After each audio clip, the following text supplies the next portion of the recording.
여러분, 전 세계 중앙은행들이 한동안은 거의 한 팀처럼 움직였던 거 기억하시나요? 마치 하나의 오케스트라 같았죠?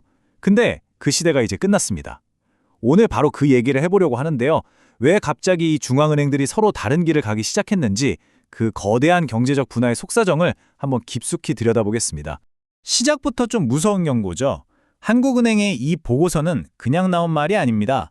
앞으로 우리가 맞이할 경제 상황을 딱 한 문장으로 요약한 거예요. 중앙은행들이 각자 다른 길을 간다는 건요, 그냥 정책이 좀 다른가 보네 하고 넘어갈 일이 아니라는 거죠. 전 세계 경제에 그만큼 예측 불가능한 위험이 커지고 있다는 아주 분명한 신호입니다. 본격적으로 이야기하기 전에 이거 하나만 딱 짚고 갈게요. 통화정책. 말이 좀 어렵죠? 쉽게 말해서 중앙은행이 경제가 너무 뜨거우면 식히고 너무 차가우면 데우려고 쓰는 도구라고 생각하시면 돼요. 대표적으로 금리를 올렸다, 내렸다 하는 것들이죠. 자, 글로벌 금융위기 때만 해도 전 세계가 힘을 합쳐서 경제를 살리려고 했었잖아요. 근데 그 시절은 이제 끝났습니다. 지금은 나라마다 사정이 너무 다른 거예요. 어떤 나라는 물가가 너무 올라서 문제, 어떤 나라는 성장이 멈춰서 문제. 이렇게 자기 집 앞에 떨어진 불부터 꺼야 하는 상황이 된 거죠. 이걸 비유하자면요, 다 같이 베토벤 교향곡을 연주하던 오케스트라가 갑자기 지휘자도 없이 각자 다른 악보를 보고 연주하기 시작한 거랑 비슷해요. 왜냐고요? 바로 나라마다 손에 쥔 경제 상황이라는 악보가 완전히 달라졌기 때문입니다. 자, 그 극적인 변화를 가장 잘 보여주는 첫 번째 사례, 바로 일본입니다. 우리가 흔히 잃어버린 수십 년이라고 부르는 그 길고 긴 디플레이션 터널을 드디어 빠져나와서 역사적인 방향 전환을 하고 있거든요. 이게 지금 벌어지는 경제적 분화를 정말 제대로 보여주는 장면이죠.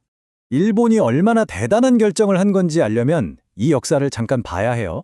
물가가 계속 떨어지는 디플레이션을 어떻게든 막아보려고 돈을 맡기면 이자를 주는 게 아니라 오히려 보관료를 내야 하는 상상도 못할 마이너스 금리까지 도입했던 나라거든요.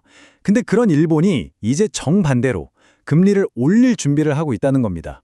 아니, 도대체 일본에 무슨 일이 있었길래 이렇게 180도 다른 길을 가려는 걸까요? 그 이유는요, 바로 숫자에 있습니다. 데이터를 하나씩 뜯어보면 아, 이럴 수밖에 없었겠구나 하고 고개를 끄덕이게 되실 겁니다. 첫 번째 숫자, 2.3%. 이게 뭐냐면 바로 인플레이션, 물가 상승률입니다. 중요한 건 이게 무려 24개월, 그러니까 2년 내내 일본은행의 목표치인 2%를 넘고 있다는 거예요. 일시적인 현상이 아니라 이제 경제 체질 자체가 바뀌고 있다는 아주 강력한 증거죠. 두 번째 숫자, 3.6%. 이건 임금 인상률이에요. 수십 년 동안 월급이 거의 오르지 않던 일본에서 드디어 사람들이 돈을 더 벌기 시작했다는 뜻입니다. 사람들이 돈을 벌어야 소비도 하고 경제도 계속 돌아갈 수 있겠죠. 아주 의미 있는 변화입니다. 그리고 세 번째, 플러스 12. 이건 기업들이 경기를 어떻게 느끼는지를 보여주는 지수인데요. 2018년 이후로 가장 높은 수치입니다. 기업들이 앞으로 사업이 잘 되겠다 하고 자신감을 보인다는 뜻이에요. 그럼 당연히 투자도 늘고 사람도 더 뽑겠죠. 경제의 선순환을 기대하게 만드는 거죠. 자, 이 표를 한번 보세요. 정말 흥미롭지 않나요? 물가, 실업률, 기업 심리, 임금 상승까지 이 모든 신호가 지금 똑같은 방향을 가리키고 있습니다. 바로 일본 경제가 드디어 금리를 올려도 될 만큼 튼튼해졌다는 걸 보여주고 있는 거죠. 일본이 이렇게 경제가 뜨거워지는 걸 걱정하고 있을 때 지구 반대편에 있는 모잠비크는 완전히 다른 문제로 골머리를 앓고 있습니다. 여기서 우리는 이 경제적 분화가 얼마나 극단적으로 나타나는지 볼 수 있습니다. 이 숫자 하나가 모든 걸 말해줍니다. 마이너스 4.9%. 이건 경제성장이 둔화된 정도가 아니라 아예 뒷걸음질 치고 있다는 뜻입니다. 방금 우리가 봤던 일본과는 완전히 다른 꽁꽁 얼어붙은 경제 현실에 놓인 거죠. 그럼 경제가 이렇게 얼어붙으면 어떻게 해야 할까요? 네, 이 그래프에서 보시는 것처럼 금리를 내립니다.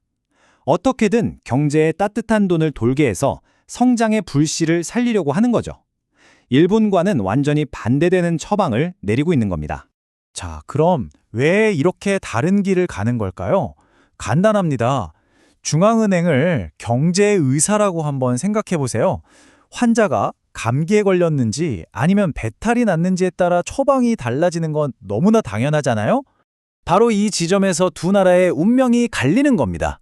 일본의 고민은 경제가 너무 뜨거워지는데 이걸 어떻게 부드럽게 식힐까인 반면에 모잠비크의 고민은 경제가 완전히 식어버렸는데 이걸 어떻게 다시 데울까인 거죠. 근본적인 질문 자체가 다르니 해법이 같을 수가 없는 겁니다. 좋습니다. 일본은 일본대로, 모잠비크는 모잠비크대로 각자 갈 길을 가는데 그럼 이 서로 다른 움직임들이 전 세계라는 하나의 무대 위에서 만나면 어떤 일이 벌어질까요? 핵심은 불확실성입니다. 한 나라의 금리 결정이 이제는 국경을 넘어 다른 나라 환율이나 주식시장을 순식간에 흔들어 버릴 수 있다는 거죠. 특히 전 세계가 일본의 금리 인상을 주목하는 이유가 바로 엔캐리 트레이드 때문인데요. 쉽게 말해 그동안 싼 이자로 일본 엔화를 빌려서 다른 나라에 투자했던 거대 자금들이 있거든요. 근데 일본 금리가 오르면 이 돈들이 한꺼번에 빠져나갈 수 있고 그렇게 되면 금융시장 전체가 엄청난 충격을 받을 수도 있습니다. 그래서 오늘 이야기의 결론은 이겁니다. 예전처럼 모든 중앙은행들이 손잡고 같은 방향으로 나아가던 시대는 이제 끝났다는 것. 우리는 이제 각자 살아남아야 하는 그런 새로운 시대에 살고 있는 겁니다. 마지막으로 이 질문을 한번 던져보고 싶습니다. 이렇게 전 세계적인 공조가 사라진 시대에 혹시 한 나라의 위기가 다른 나라로 더 쉽게 번지는 더 위험한 세상이 된 건 아닐까요?